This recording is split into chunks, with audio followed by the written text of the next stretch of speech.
सुप्रभात बच्चों, कैसे हैं? आशा करती हूँ आप सभी घर में अच्छे होंगे। कोरोना की वजह से हमने अभी तक थर्ड लैंग्वेज यानी तृतीय भाषा हिंदी की हमने शुरुआत नहीं की थी, तो आज हम देखेंगे तृतीय भाषा। तृतीय भाषा के अंतर्गत आपकी किताब है मधुबन पब्लिकेशन की सरल हिंदी पाठमाला 5 के अंतर्गत पहला लेसन हम देखेंगे। सबसे पहले कविता, कौन सी कविता? पहली कविता है सबसे पहले, जिसके कवि हैं हरिवंश राय बच्चन। ओके, तो देखिए ये केवल तृतीय भाषा के छात्रों के लिए है। द्वितीय भाषा के लिए हमने गुंजन टेक्स्ट बुक का प्रयोग किया था, लेकिन तृतीय भाषा ने थर्ड लैंग्वेज, जो थर्ड लैंग्वेज के छात्र हैं वही इसका पाठ समझे और इसके अभ्यास प्रश्नों को हल करने की कोशिश कीजिए, ठीक है? लेकिन मैं फिर से डबल दो तीन बार क्यों दोहरा रही हूँ? तृतीय भाषा यानी थर्ड लैंग्वेज, ये केवल थर्ड लैंग्वेज 8वीं कक्षा के लिए तृतीय भाषा के लिए हमें जो दिया गया है मधुबन पब्लिकेशन की सरल हिंदी पाठमाला 5 के अंतर्गत हम पहली कविता पढ़ेंगे आज। सबसे पहले इस कविता के कवि है हरिवंश राय बच्चन। तो सबसे पहले हम कवि परिचय संक्षिप्त में लेंगे। हरिवंश राय बच्चन, जिनका जन्म 27 नवंबर 1907 को इलाहाबाद के निकट यानी कि प्रतापगढ़ जिले के इलाहाबाद में सटे के निकट प्रतापगढ़ जिले के एक छोटे से गांव में इनका जन्म हुआ। उनके पिताजी का नाम था प्रताप नारायण श्रीवास्तव और उनकी माता का नाम था सरस्वती देवी। इन्होंने साहित्य काल में बहुत सारी रचनाएं की गई, मधुमाला, मधुशाला, बहुत सारे अनगिनत इनके काव्यखंड है जो हमें आज प्रस्तुत किया गया है। सबसे पहले ये बहुत ही सरल भाषा में लिखी गई इनकी कविता है। इस कविता के द्वारा हरिवंश राय बच्चन जी ने प्रातःकाल यानी अर्ली मॉर्निंग, प्रातःकाल के उठने से क्या फायदे होते हैं, प्रातःकाल में कितने अच्छे प्रकृति के सौंदर्य को यहाँ पे उन्होंने बहुत ही सरल और मार्मिक शब्दों में उन्होंने उदाहरण के जरिए यह कविता समझाने का प्रयास की गई है। बहुत ही सरल और अच्छी सी कविता है जो छात्रों के लिए बहुत ही सुगम है। तो सबसे पहले हम देखेंगे सबसे पहले कविता। मैं आपके सामने कविता पढ़ूंगी, उसको आप ध्यान से सुनिए और उसके कठिन शब्दों का भी हम यहाँ पे प्रयोग करेंगे और मैं उसका अर्थ बताऊंगी और उसके बाद उसका विश्लेषण भी कर दूंगी। तो कविता पहले है सबसे पहले। आज उठा मैं सबसे पहले आज सुनूंगा। देखिए यहाँ पे कवि क्या कह रहा है छात्रों को, यानी कि छोटे छोटे बच्चों के ऊपर जो ये कविता है, तो यह विश्लेषण के द्वारा वो कह रहे हैं आज उठा मैं सबसे पहले, यानी सबसे पहले उठना है। यानी कि अगर आप देखिए कुछ एग्जाम्पल्स के तौर पर, उदाहरण के तौर पर आप ले सकते हैं। अगर परीक्षा अथवा स्कूल का पहला दिन यानी पाठशाला अगर आप पढ़ने जाते हो तो आपके अंदर कितनी जिज्ञासा होती है, सोने से पूर्व दूसरे दिन की पूरी तैयारी करते हैं। क्यों? ताकि आप सबसे पहले उठे। यानी कविता के शीर्षक में भी छुपा है सबसे पहले, यानी सबसे पहले उठकर आप किस काम को करने के लिए अग्रसर होते हैं। तो यह कविता केवल आपको दर्शाने के लिए कि आप सबसे पहले उठना है। सबसे पहले नहीं, सब कोई उठे न उठे उससे पहले आपको उठना है। तो सबसे पहले आज उठा मैं सबसे पहले आज सुनूंगा यानी सुनूंगा यानी कि यहाँ कवि की कल्पना क्या है? प्रातःकाल उठने की कल्पना है। तो कवि इस कल्पना के द्वारा प्राकृतिक सौंदर्य को यहाँ पे बखान किया है, यानी व्यक्त किया है।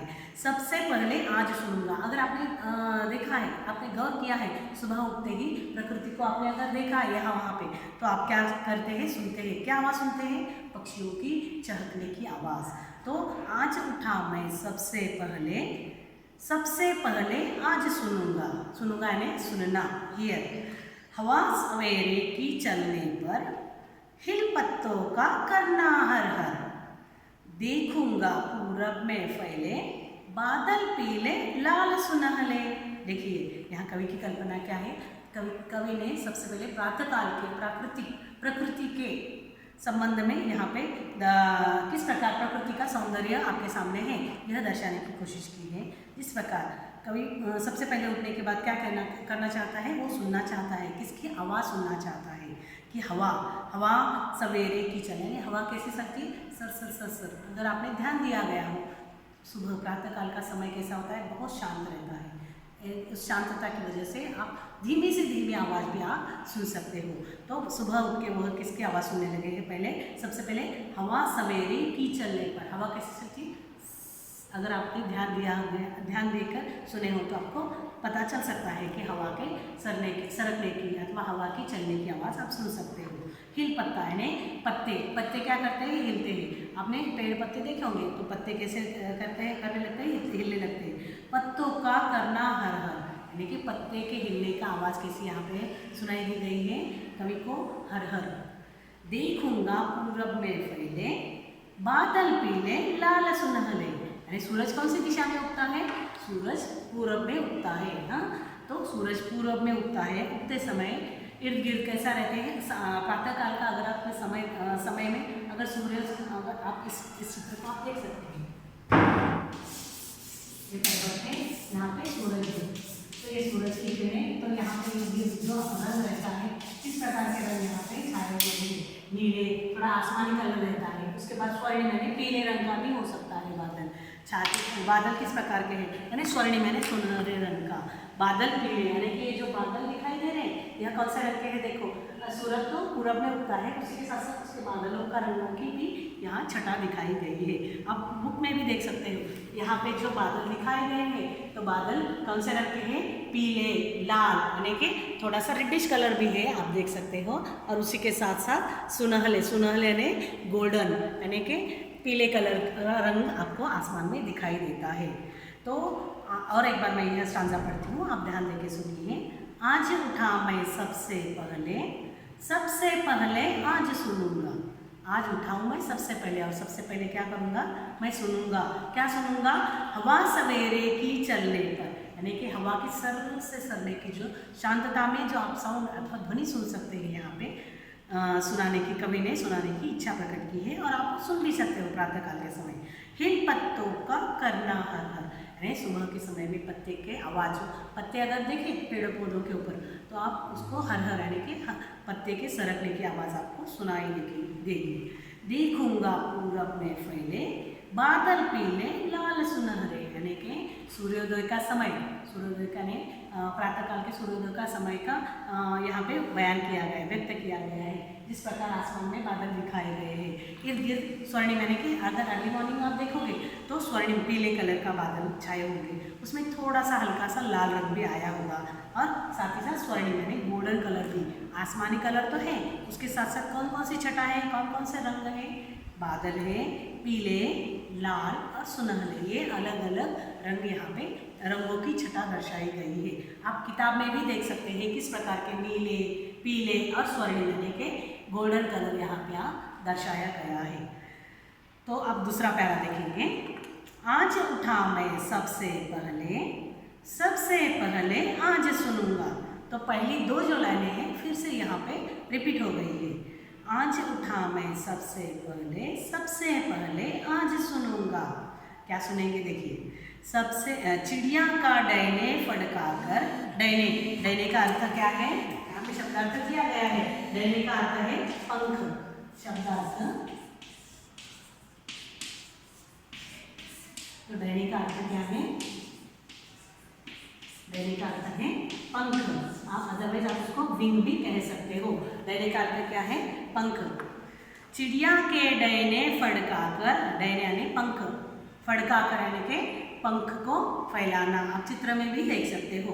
चहक चहक कर उड़ना फरफर, यानी कि यहाँ पे चिड़िया के डैने को फड़फड़ाकर, यानी कि चिड़िया जो है अपने पंख फड़फड़ाकर उड़ रही है, कैसे, चहक चहक कर उड़ना फरफर। चहकना यानी चिड़िया जिस प्रकार च्यू च्यू च्यू करती है उसी प्रकार उसका चहकना कहा गया है। चिड़िया पंख फैलाकर उड़ती है और साथ ही साथ चहकती है, यानी कि उसकी च्यू च्यू की जो ध्वनि है, जो ध्वनियाँ हैं वह चहक चहक कर उड़ना, और उड़ते समय वो अपने पंख फैलाते हुए फर फर फर करके क्या करती है, आसमान में उड़ने लगती है।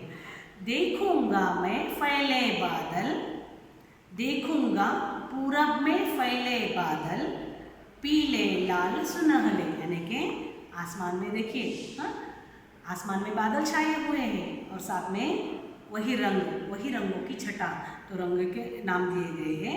बादल छाए हुए, उसका रंग कौन सा है, पीला, लाल और सुनहले, यानी कि जो पहले पैरे के दो लाइन है वो सेम ही है, केवल दो लाइन यहाँ पे चेंज, दो पंक्तियाँ अथवा दो लाइन यहाँ पे चेंजेस है, यानी कि यहाँ थोड़ा सा परिवर्तन किया गया है। और फिर से और एक बार दूसरा स्टांजा पढ़ के मैं आपको समझाने की कोशिश करती हूँ। आज उठा मैं सबसे पहले आज सुनूंगा, चिड़िया का डैने फड़का कर, चहक चहक कर उड़ना फर।